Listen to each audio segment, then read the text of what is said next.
আজ আরও একটি সুন্দর রেসিপি নিয়ে হাজির হলাম বাঙালিয়ানা জবার রান্নাঘরে।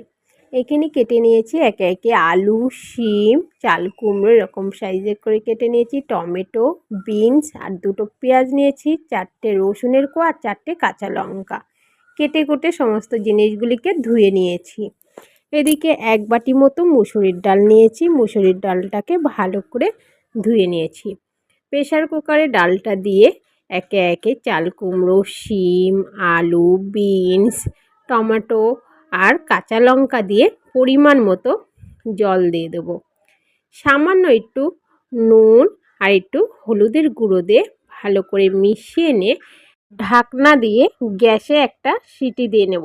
একটা সিটিতেই কিন্তু সমস্ত সবজি আর ডালটা কিন্তু সুন্দর সেদ্ধ হয়ে যাবে। তো একটা সিটি দিয়ে নামিয়ে নিয়েছি।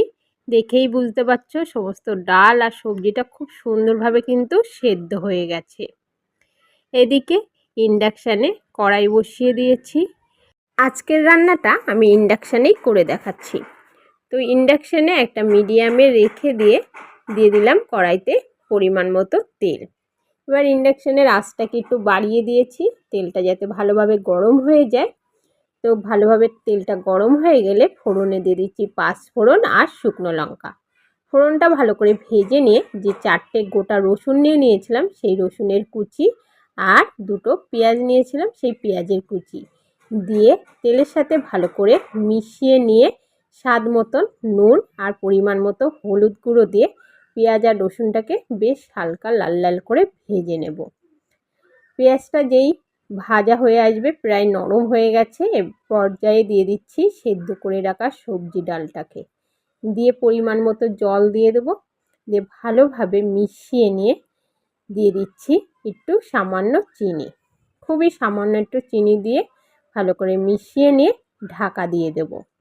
এবার ভালোভাবে ডালটাকে ফুটতে দেব। এবার নুনটা একটু টেস্ট করে নেব, যদি নুনটা কম লাগে সেই বুঝে কিন্তু আবারও নুনটা দিয়ে দেব। তো আমার নুনটা একটু কম হয়েছিল দেখে আর একটু নুনটা দিয়ে দিয়েছি। দিয়ে ভালো করে মিশিয়ে নিয়ে এই পর্যায়ে কিন্তু ইন্ডাকশানটা বন্ধ করে দিচ্ছি। পুরো ডালটা কিন্তু আমার রেডি হয়ে গেছে। খুবই সুন্দর একটি সবজিতে এই মুসুরির ডালের রেসিপি একবার হলেও বাড়িতে বানিয়ে খেয়ে দেখো, খুব সুন্দর লাগে খেতে। তো আজকের এই সুন্দর ডালের রেসিপি যদি ভালো লেগে থাকে অবশ্যই আমার চ্যানেলটিকে সাবস্ক্রাইব করে পাশে থাকা বেল আইকনটি প্রেস করে দিও, আর সঙ্গে একটা লাইক ও আপনজনদের কাছে শেয়ার করে দিও। তোমাদের একটা লাইক ও কমেন্টে আমাকে আরও উৎসাহিত দেবে নতুন নতুন রেসিপি শেয়ার করার জন্য।